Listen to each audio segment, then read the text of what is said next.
Pro bono and Bob, they want me to abuse you. Abuse? Okay. Good. Torture. Yeah, I cannot promise that we can do it, but I can definitely give you insight about cybersecurity after 25 years. And I definitely recommend you to double think if you want to go into cybersecurity. There is a few sayings. The first one is, once you are in, you are stuck. So it's very difficult to change the career in the future. Once you are within cybersecurity, that's the only thing which will actually give you some, let's say, money to sustain family, etc. It's very difficult to get out of security. So it is a hell, sort of. But it's also very rewarding. Okay? Yeah. Rewarding hell. Rewarding hell. I like that. So depends. Let's say differently. Cybersecurity is like IT. There is a lot of different roles and professions in what you can do. And there will be a lot of opportunities as well for internship in different roles. Not only hacking or pen testing, we can do it as well. But there are as well audits, there are as well security operations centers, so you can be a security analyst. So it will give you exposure in actually real life experience in all those roles. I think we can start with the presentation. Next slide. Okay, a few words about ITTS CYBERRANK. So we are on the market about 10 years. The company has been founded by Samir Dastapan and by me. And we had an idea that there is a small issue with cybersecurity. And the small issue with cybersecurity is that how would you like to measure it? How do you know if the company actually can protect your information? What is the level of security? And the same applies to privacy, right? Because cybersecurity is about protecting the information, but privacy is about sharing the information. So this is the first thing which we did differently than anyone else, that we developed ratings which allows you to benchmark companies, benchmark cybersecurity, and benchmark privacy. And to be honest, I think this is the most important part because let's see how it works in real life. Okay. Next slide, please. Okay, so the first one is try to imagine that you have a tool which enables you to do assessment of any company in the world. It doesn't matter if it's in Indonesia or in the United States. And it takes about 5 minutes to 1 hour. And you can know all security risks, all privacy risks, all data breaches, all passwords of the employees for that company. And you can scale it up. Try to imagine that you can get this information about 1,000 companies in 1 hour. Try to imagine you can get this information about 10,000 companies, about the whole sector, about the whole country. So this is something what we thought that we should do 10 years ago. And last year, at the end of the year, we have been actually able to develop the tool which can do it and automate it.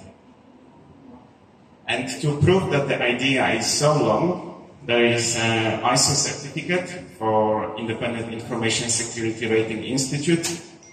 It's quite blurry, but I can send you a copy. It's written on it, Internal Security Rating Service and External Security Rating Service. And the funny thing is that when we had the audit, the auditor was like, what are you trying to develop? We have ISO certificate that gives you all the assurance you need that you are secure. And that's absolutely not true. Yeah, we will go into that part. Okay, next slide, please. Okay, so what CYBERRANK actually does? First of all, let's talk about privacy. So we can collect all public information about any company. We can read the privacy policy. We can read terms and conditions. We can check what cookies do you use. We can check all third parties. Do you use firewall, DDoS protection, bot protection? So we can identify third parties. We can then compare what you are saying in the privacy policy with what you are actually doing. We can check where are the servers located. We can check, for example, what are your privacy risks. So in privacy analysis, we developed a framework which assesses 16 different areas, like, for example, your rights. Can you contact the company and ask them to delete your data? Let's say, simple one. Will the company tell you when they transfer your data to another third party? So it's a very comprehensive framework, and based on it, we developed as well our own AI, and we can identify the privacy risks. Now let's look at security. So everything what you need to do is to enter the domain of the company. Based on that, we do detection of all subdomains, so we can query DNS servers, and even if DNS servers have protection from exporting zone information, we can still identify all subdomains. Then we perform reverse DNS. So based on reverse DNS, we can get public IP ranges related to your company. Next, we do 2 types of security scanning. The first one is non-invasive security scanning, which is like looking at all potential aspects of security without actually testing it. I think it's quite similar to looking at SSL certificate when you open in the web browser information about the certificate. And we can as well identify what protocols, what encryption protocols, what is the order of algorithms, etc., etc. And we can identify vulnerabilities just by looking passively at the domain and all public assets. So it's not one sample. We have multiple samples from one company which can tell us, are they just pretending that they look after security and just the main domain is secure? Or are they have extensive security program which covers all subdomains, all public assets? Then we have invasive, but then you have to say that I have a concept that I can perform, for example, penetration testing, right? So if you select that I have a consent, then we do invasive security testing. Then we actually touch the systems to check the vulnerabilities, but we don't exploit them. Okay, so still there is additional protection. That's security, of course, I will show later how it looks. But let's have a look at darknet monitoring. So we have integration with darknet marketplace. So if someone tries to sell database or credentials, we get notification. Of course, from time to time, those databases are fake because they try to get ransom or sell data. But we have access to as well real data on darknet. We have integrations with credentials, linked credentials. So we have the biggest integration currently on the market from the darknet perspective and possibility to identify data breaches. Next one will be a regulatory compliance. This is interesting for anyone who would like to work with government or is responsible for legal aspects of the compliance in the company. In Indonesia, we have PDP law, which is, I think, now 2 years old almost, still not enforced, but hopefully next year will be enforced. But if you look at the GDPR, which is very similar to PDP law, it has been established in 2018 in Europe.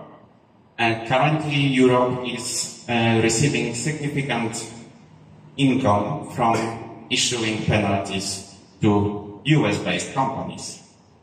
And despite of it, the US-based companies still didn't change the practice around privacy, because of course they receive more income than penalties.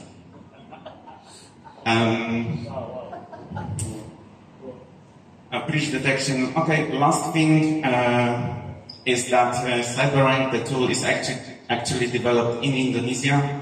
So we have a development team based in Jakarta and Lampung, and the only foreigners or bullets, yeah, is yes, is Samir, myself, and my wife.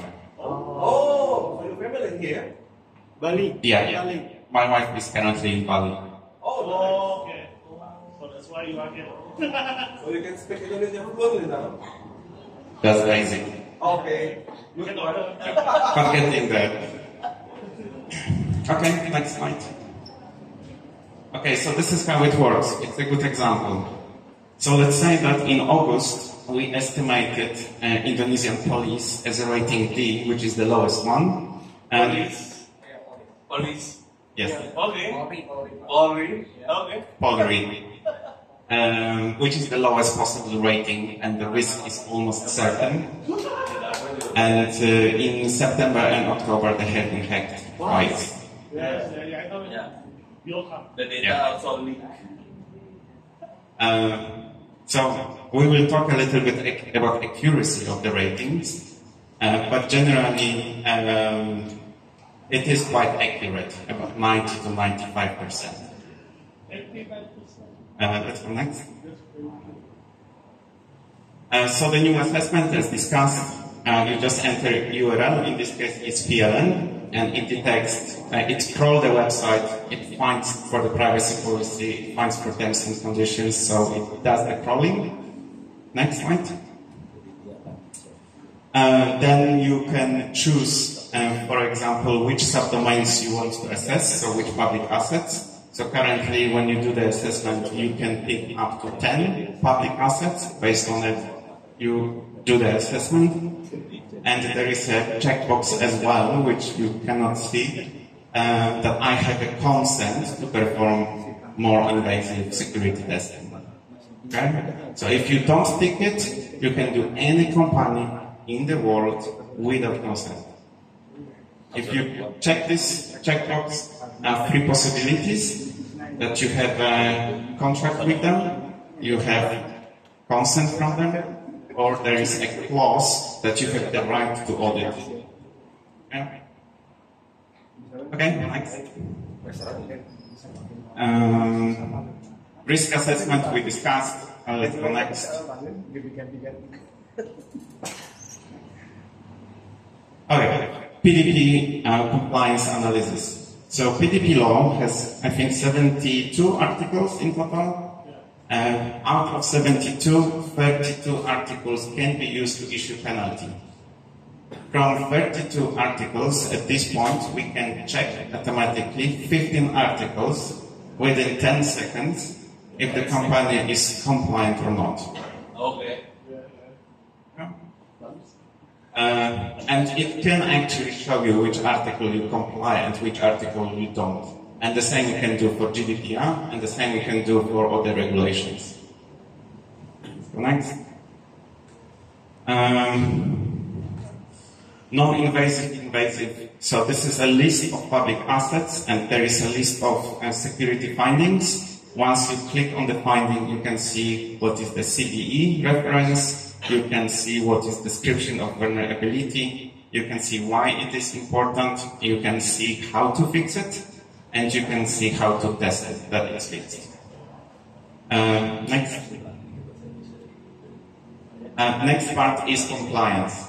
So, not sure how far you are in your journey with cybersecurity, but compliance is one of the things that companies do to prove that they are secure. So they are sometimes getting ISO 27001, sometimes they are getting SOC 2 Type 2, sometimes it's PCI DSS. and they usually publish it on the website. That's the common practice to show that customers can trust them. So if we can detect information, we have as well integrations with certification body directories, and we can search for certificate, and we can see what is the scope of the certificate and when it expires. Next are credential leaked, and this is quite interesting because for PLN, if you look at credentials, you will see PLN employees, but you will also see PLN customers. And this gives you possibility that you can integrate your system. Try to imagine I am PLN, so I can integrate with CYBERRANK and I will get notifications if my customers' credentials are available on the darknet. So I can ask my customer, can you rotate the password? Or I can rotate the password for them. Data breach. PLN had 7 data breach. Last one was, I think, in May or April this year. And that was a malware which stole 40,000 information about individuals. From PLN? Yeah. Wow. 40,000. Next. Questionnaires. Questionnaires, it's the old traditional way of estimating the risk. So when you have different security standards, they usually require you to do risk assessment for your suppliers. And usually companies, they had a security questionnaire and they send it to the company and they sometimes receive the response and sometimes don't. So if it's a new vendor, usually they do because the vendor wants money. So they will send the response. But the following year, that's a different story. So with CYBERRANK, you can build your own custom questionnaire. It can be simple, can be complicated, and you can decide what impact it has on the final rating. Now we have monitoring. So you can do the assessment and you have all this information, but it's a point in time information about the company. You are not getting information about if they have new vulnerability, if they had a data breach. It's just point in time. That's why monitoring is so important, because you are getting real-time notifications when they have a data breach, when they have new credentials, when they fixed vulnerability, or when they introduced new vulnerability.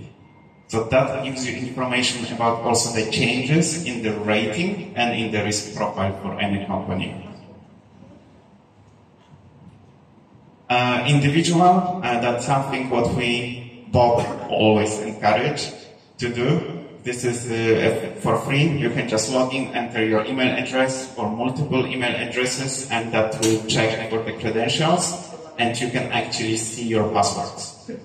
They are obfuscated, so we add 4 stars, so you cannot actually use it for naughty purposes, but you can still see, and if you see the password, best to rotate. We can estimate the risk for individuals. That's actually a feature requested by one of the banks, that they would like to know what is the risk of their wealthy customers. Next. Baseline. Okay, baseline is very easy. Try to imagine that we have banking sector in Indonesia. That's the discussion with OWP. And they will say that we would like all the banks in Indonesia to be at least BBB. And if they are below BBB, then they will automatically get questionnaire to provide more information, and based on the answers, the rating will go up or will go down. So that's the tool to actually monitor the level of cybersecurity and privacy across sectors as well. Next. top rank. So we thought that companies would like to compete. Who is the best? What do you think has happened when we contacted companies in Indonesia and asked, would you like to get an award for cybersecurity or privacy? Of course.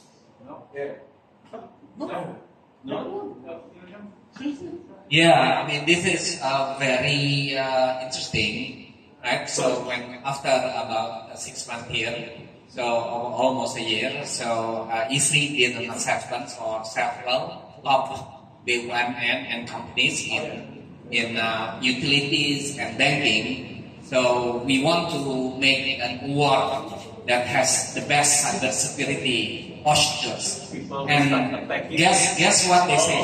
Sorry, we don't want. We thank you, but we don't want because we are afraid if we received it, it'll be a temptation. Yeah, temptation to be hacked. You mean that? I mean, this is crazy, right?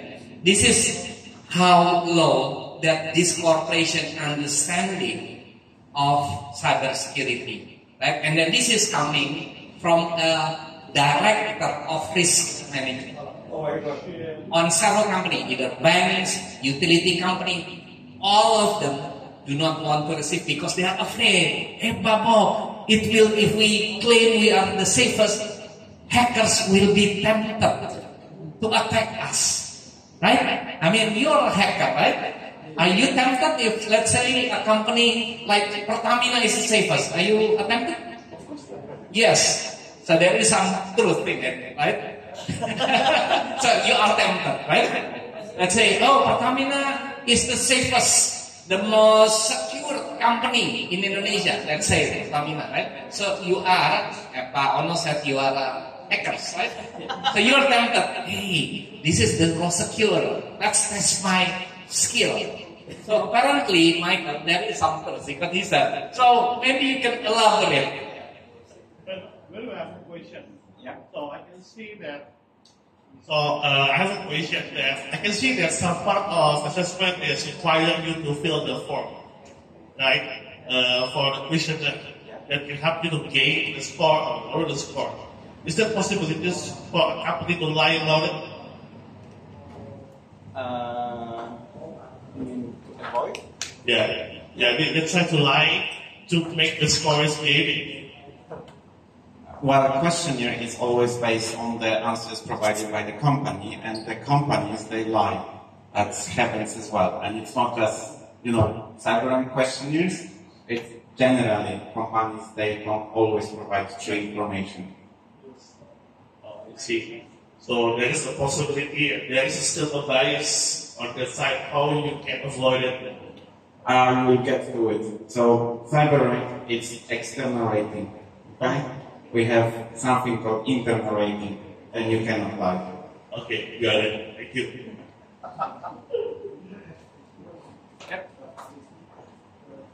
Okay, getting back to the Cybersecurity Awards Indonesia 2025, which didn't work. So, my question was to those companies, do you have bug bounty programs? I think you should encourage constantly to be hacked and award for disclosing vulnerabilities. And that's a common practice, at least in different countries. So you award hackers to test your system constantly. It doesn't have to be big amount, okay? It's more about to actually have constant, not very expensive labor to test your systems. So if you receive an award, it's invitation actually to get more people to test your systems. Because you have a public bug bounty program, which will award any disclosure. Yeah? So I think we are still getting there with the cybersecurity awards. Maybe 2026 will be better. Maybe more companies will be interested. So let's see. Okay, this is a little bit about the new feature. So CYBERRANK, as mentioned, it's based on the public information and public assets. So everything what we can see from the public. So we are releasing an agent or sensor which you can deploy in your organization, and it will do the security scans, DLP, and other things inside your organization and fetch information to CYBERRANK. Next, dashboard. You can see, for example, all your vendors. There are two dimensions, security and privacy. So you can always compare vendors based on two dimensions. At the bottom heat map, that's the risk map of all your vendors which you have. And there are, of course, other things like how many privacy findings, how many certificates we found, how many data breaches. So everything is included in the dashboard. Okay, that was CYBERRANK. Let's talk for a second about ratings. If we look at cybersecurity assurance landscape, we have a few standards like ISO 27001, for the privacy ISO 27701, then we have SOC 2 Type 1, then we have SOC 2 Type 2. So if you think that company is ISO certified, what do you think assurance level it gives you that the data is secure in percentage? It's about 30%. 30. Yeah. No. And it varies, depends on the country as well. So I can tell you, for example, that ISO certificates in Europe, it's a little bit harder to get than ISO certificates in Australia. And in Indonesia, we Very easy. get to know it very fast. We can get it from Tokopedia. Beli dong. Okay, so let's have a look at SOC 2 Type 1. I'm not sure if you're familiar with SOC. Okay, so SOC Type 1, it's a design of the controls. It's not testing the controls. It's only what you have designed, eventually very narrow scope, and just point in time. So it is a little bit better than ISO 27001. It gives you about 40%. And then we have SOC 2 Type 2, which is actually audit and testing effectiveness of the controls over the period of time. Okay, this is one of the most popular assurance reports in the United States. So SOC 2 Type 2, it's about 60%. Why? Okay, I will first make the statement. CYBERRANK, 90%. Why is that? Why? What is the problem with ISO 27001 and with SOC 2? Why? Why, Mario? Why? Because who set the accuracy?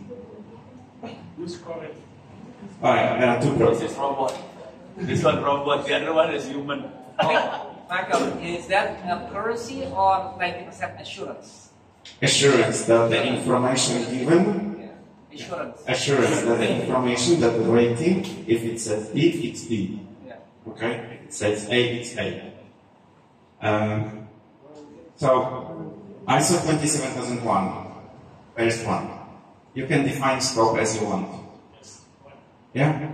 So, that's, I'm not saying it's true, hypothetical situation. And so, per terminal, how many thousand employees? Probably quite a lot, a very large company, but they will certify, I'm not saying they will, okay, but they will certify 2 business units, 50 people, 5 systems, and they will say we are ISO certified. And it's a true fact. But the scope on the certificate has to be investigated. And a lot of companies limit the scope to lower the cost. Oh. Yeah. Yeah. They Okay. reduce the time. That's the fun fact.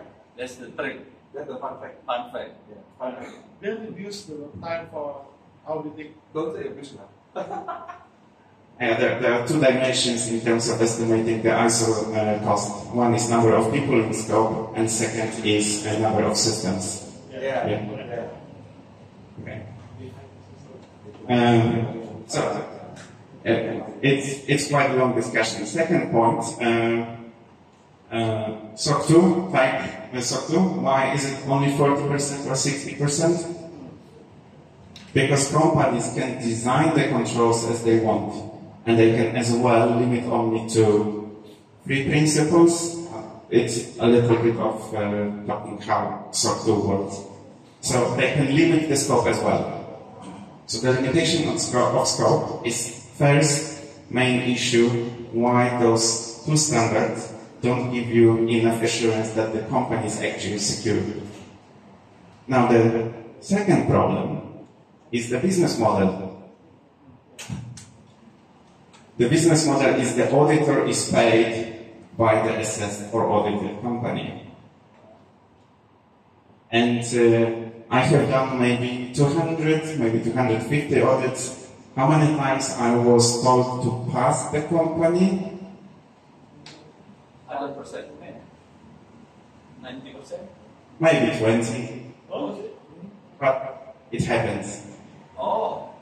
And if you don't pass the company, they will go to different certification bodies, so you will lose the customer.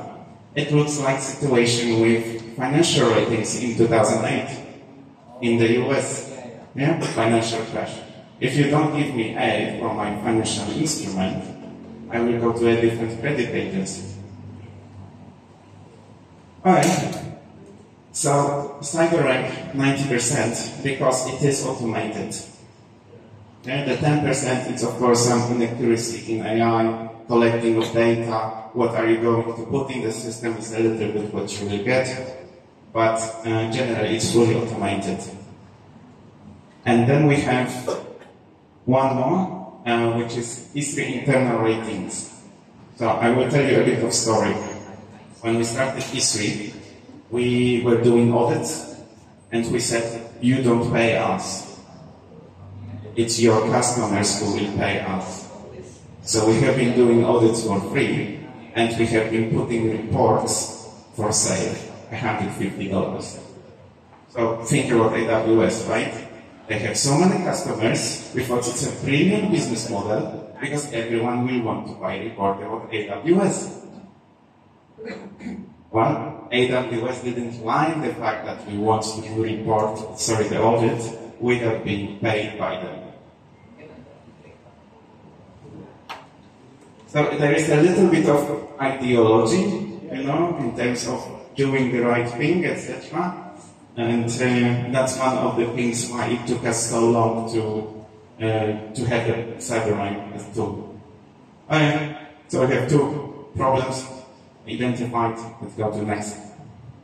Okay, so we have external rating, which is CYBERRANK.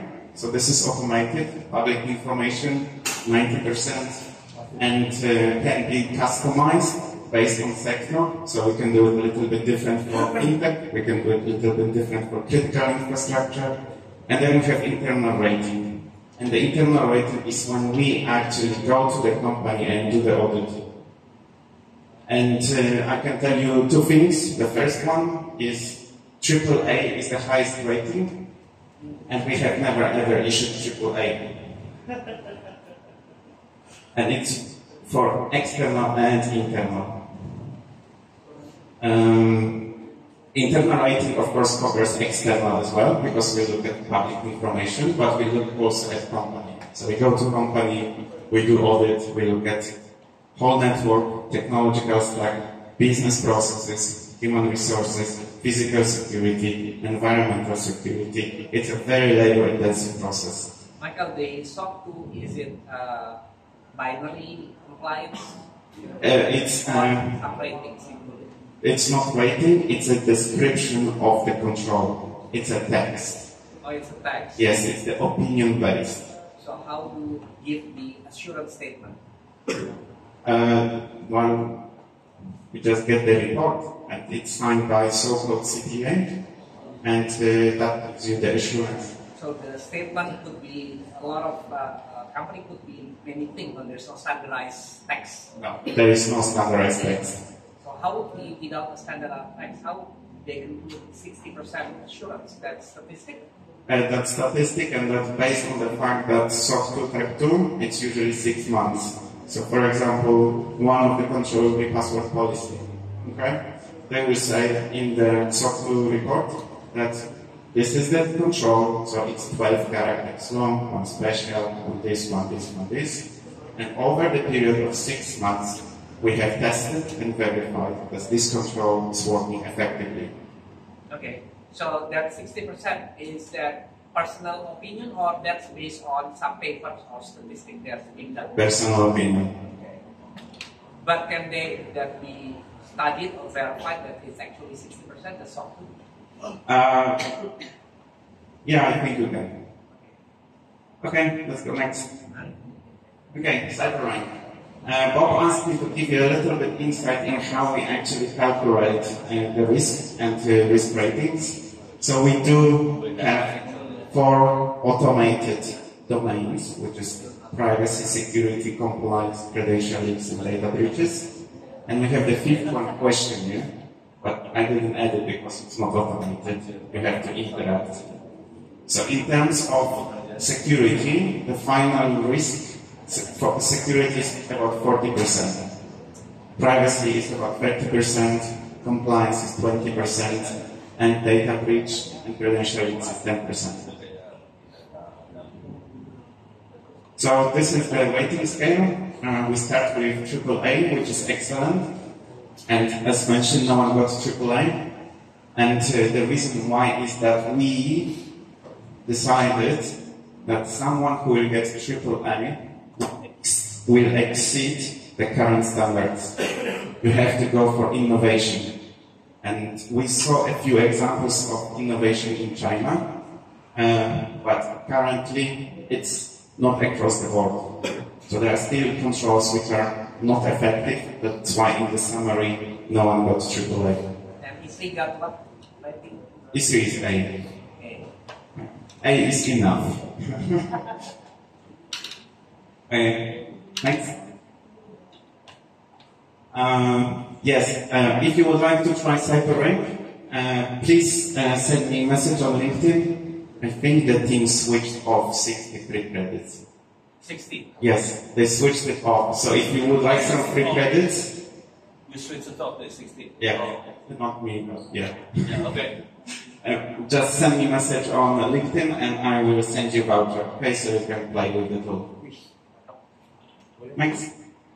I think that's all. Questions? I think we'll have a discussion. Sit here, Michael. Beri aplaus dulu.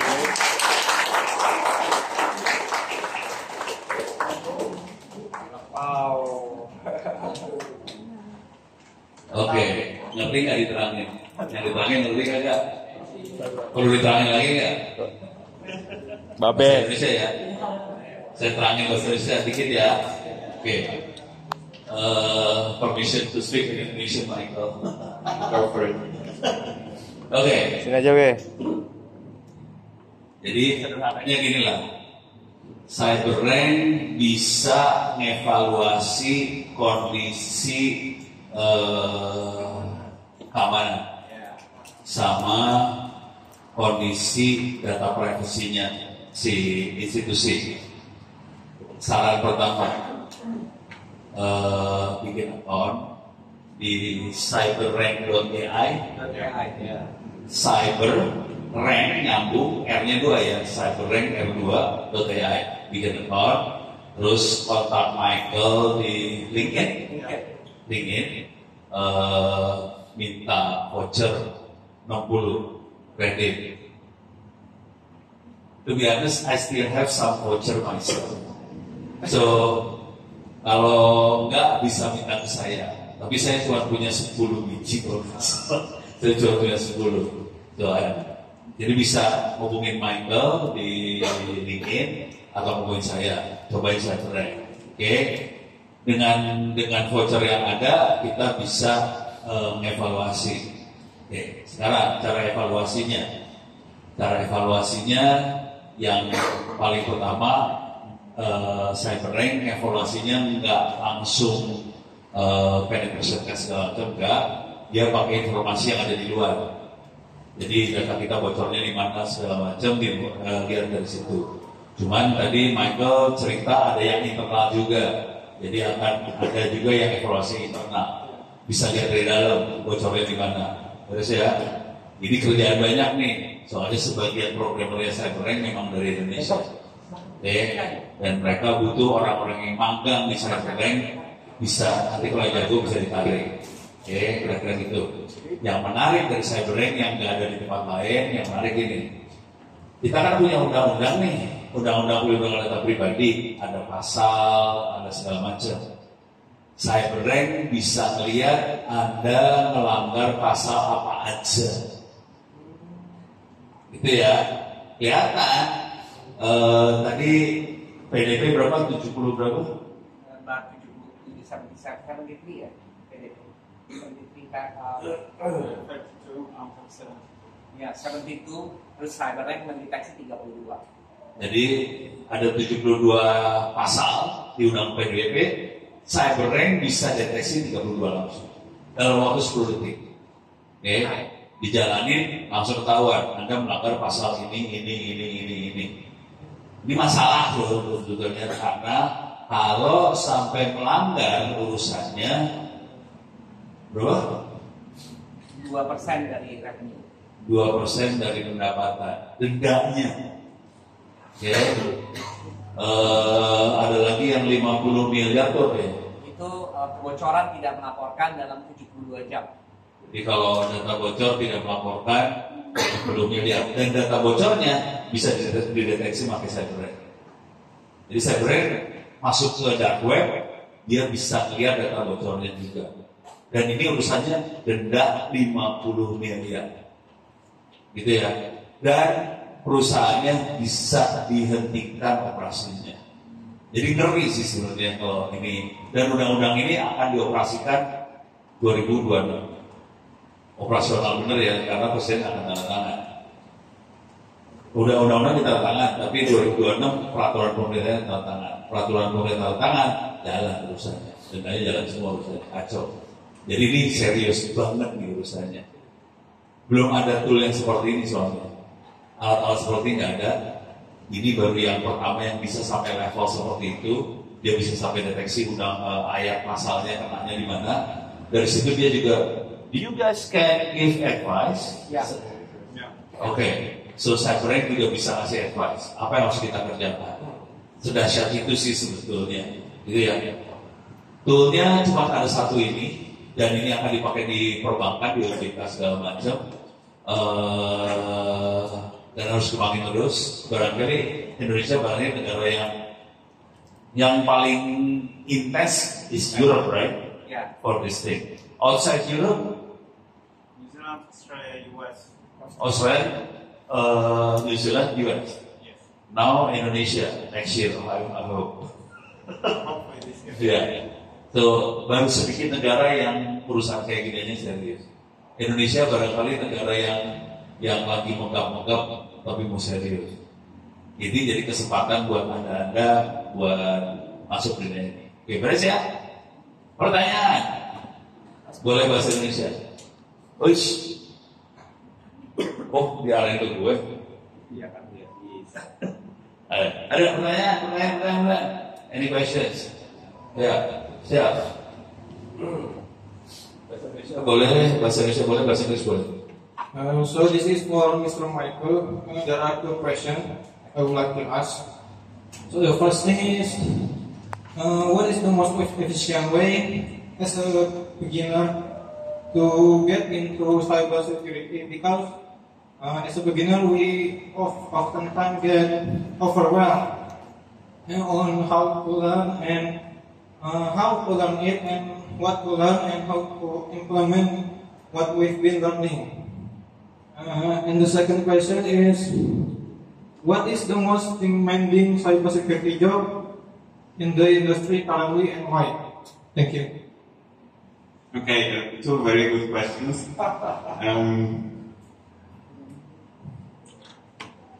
For beginner. Yeah. Okay. So to get into cybersecurity, I can say a little bit from my own experience. And so you have to spend a lot of time in front of computer. For me, it was when I was 9. I got a first computer. 9 years old. 9 years old, and my uncle said to me, "You are not going to have games on the computer. I will install Linux for you." Oh my God, that's good one. So I didn't have opportunity, and I couldn't do anything with the Linux because it was a bit too complicated for me back then. So I asked him for help. So he sent me a book, Coding in C. Coding in C. Yes. That's the help. That was the help. Is it Ubuntu the Linux was? Is it Ubuntu the Linux? Debian. This Debian. Oh, Yeah. the Linux using the Debian or Ubuntu? We use the Debian. Debian. Yeah. That's the mother of Ubuntu. Getting back to question about cybersecurity, the easiest way is the hardest way. So it's, security operations center. They usually require a lot of people to come and work security analysts. And that's as well when you work on call and when you work during the weekends. It's a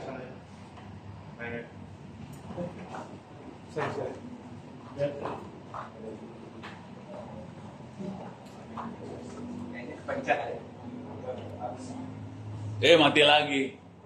Mati juga.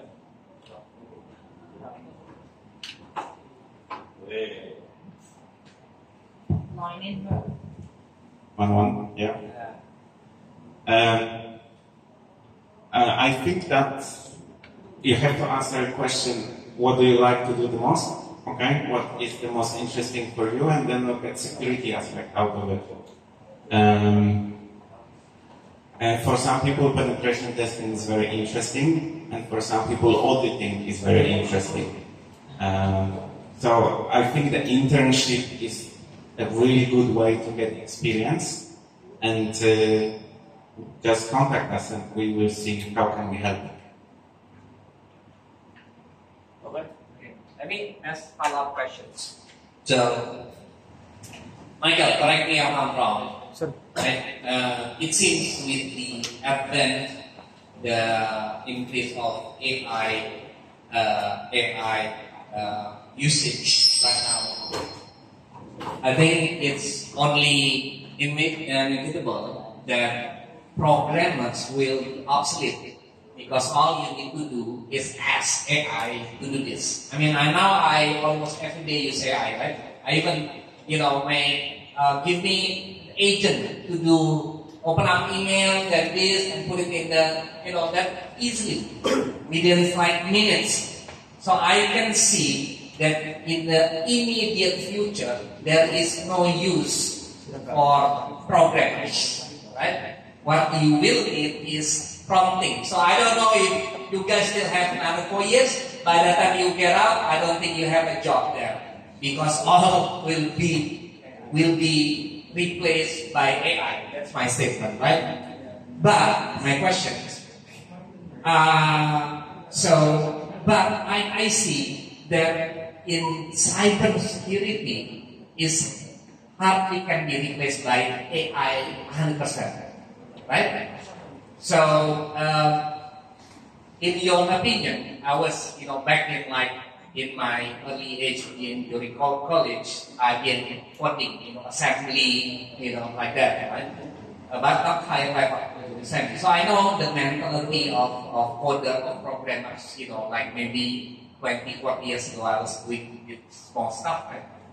But tell me what's the mentality. I think this is the important thing, right? Because I think the future in IT is not coder, but analyst and cybersecurity expert. Now, question is, what kind of mentality? Because you did both, right? You started as programmers, then end up with cybersecurity expert, right? And you said in the beginning that once you enter cybersecurity, you cannot get out, right? So it means that somehow the mentality between a coder or programmer and cybersecurity expert or analyst is different, right?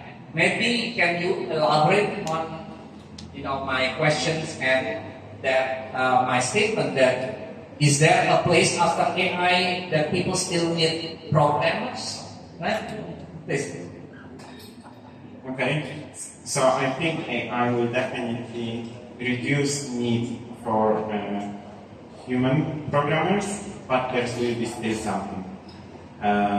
Definitely the prompt engineering, that will be important, and definitely testing and quality assurance, that's something what will be there because AI has to be verified that it actually does what it's supposed to do.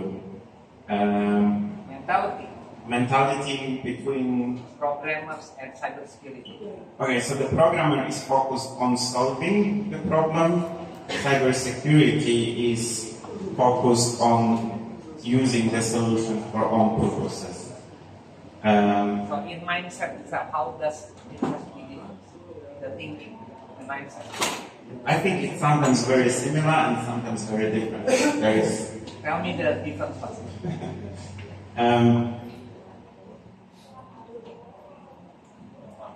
It's a very difficult question because cybersecurity is not just hacking.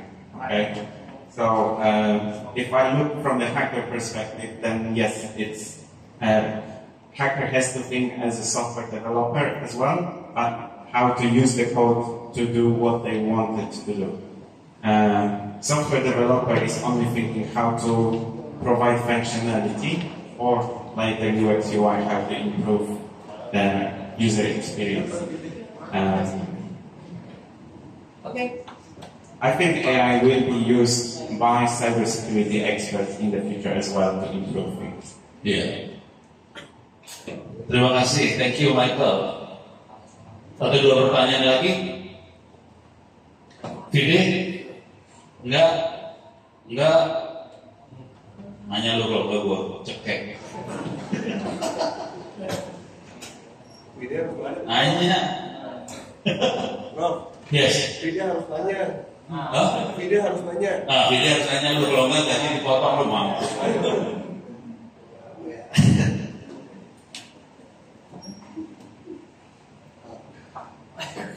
Dan nggak ada dua.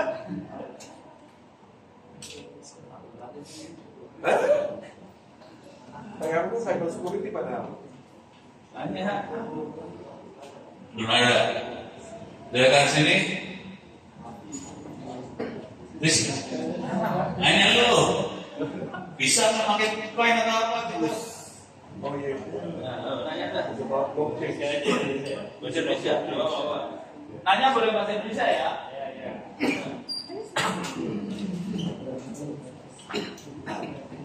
Oke. Kenalin namanya siapa?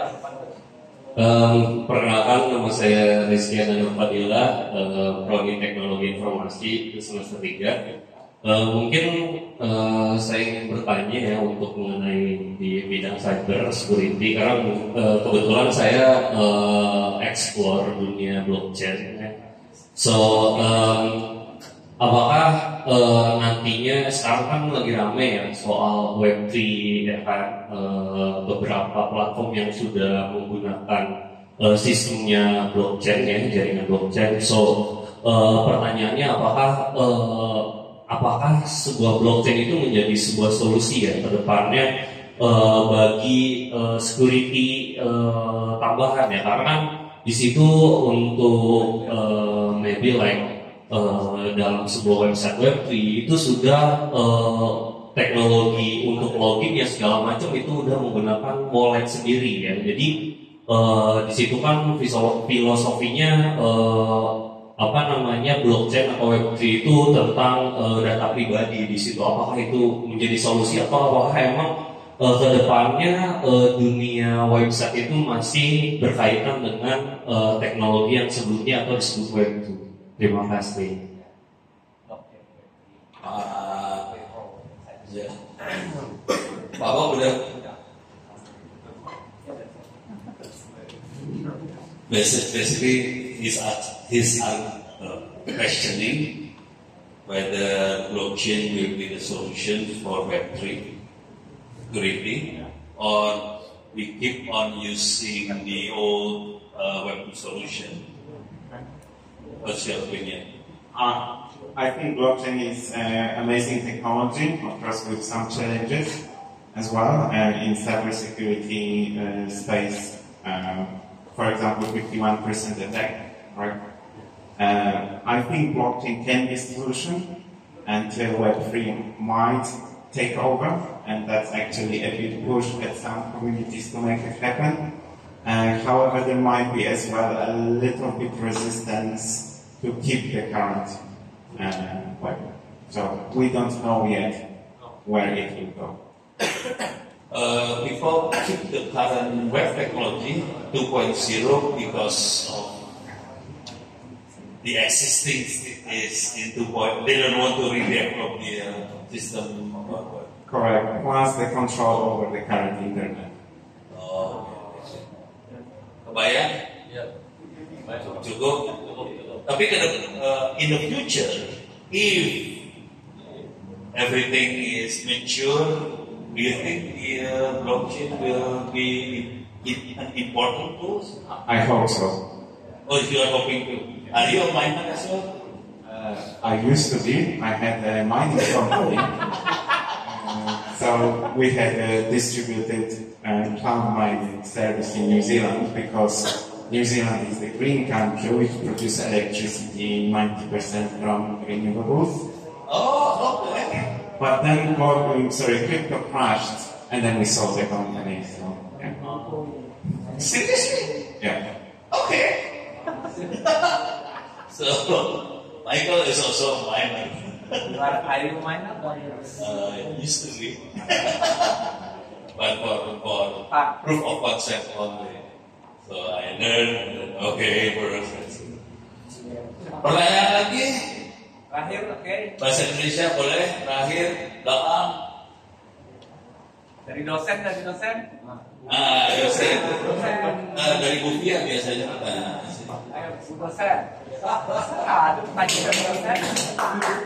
Bukan orangnya idea. Paulia. Paulia mana Paulia? Kabur dia. Jadi Pak Chandri sebenarnya. Ayo duduk sini. Ya. Ini sih cuman curhatan saja, Pak. Bahasa Inggris. Inggris Jawa. Inggrisnya Inggris Jawa, Pak. Enggak apa? Jadi mahasiswa saya kemarin itu menciptakan apa itu Pak yang diuji sama Bapak? Yang mau buat audit Pakai AI. Audit apa, Pak? Buat ini deteksi ransomware, virus. Jadi alhamdulillah kemarin jadi skripsi kita dan dia berhasil untuk menghalau jadi malware itu dihadang pakai AI. Kita sudah berhasil dan insya Allah mungkin nanti bisa dikembangkan di ITTS. Paling itu apakah mungkin itu bisa menjadi yang tertarik, mungkin juga bisa bikin tertarik di dunia industri maupun di kayak platformnya dari Pertamina, PLN dan sebagainya gitu ya. Mungkin itu kita bisa kembangkan. Okay, I will paraphrase the question. So I will paraphrase the question. What is your opinion? Because right now there are many attacks on the system. Some may be using Trojan, some may be using encrypted virus or whatever.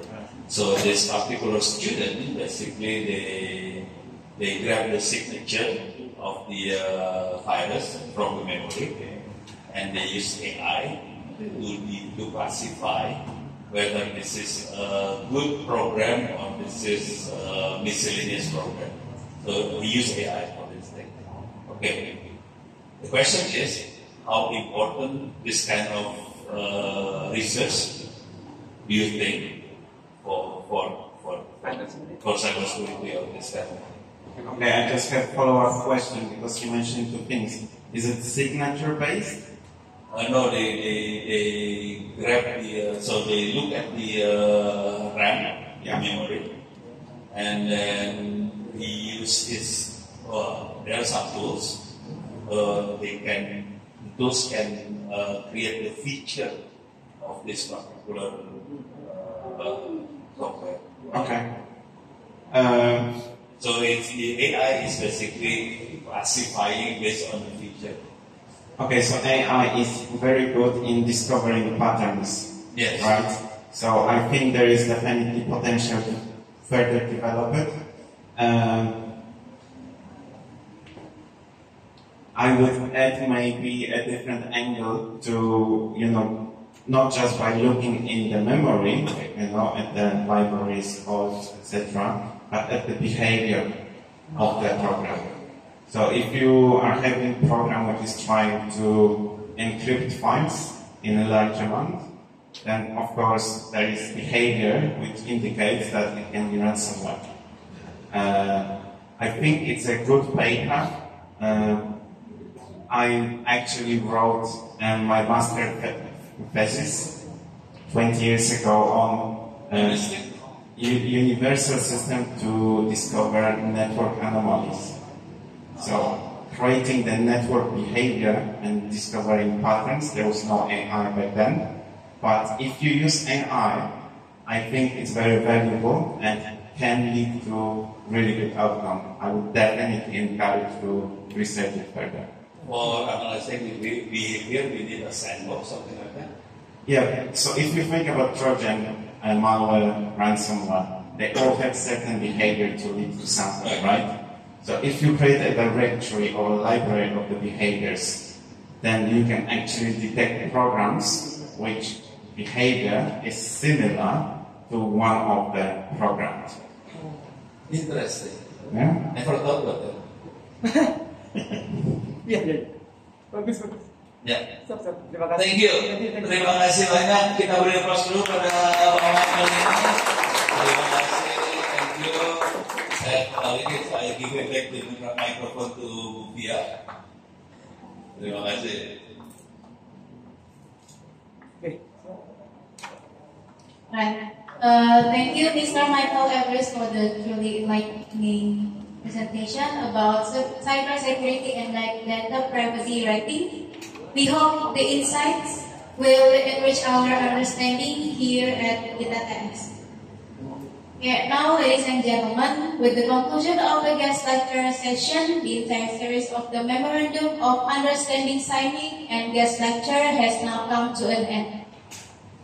We hope the collaboration inaugurated today will be a solid first step for ITTS advancement in the cybersecurity domain.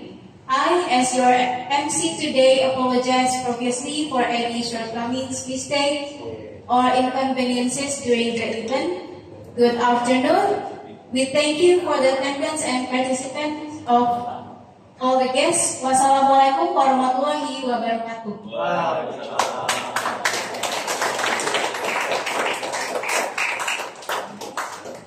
Pak, kita foto bersama. Oke.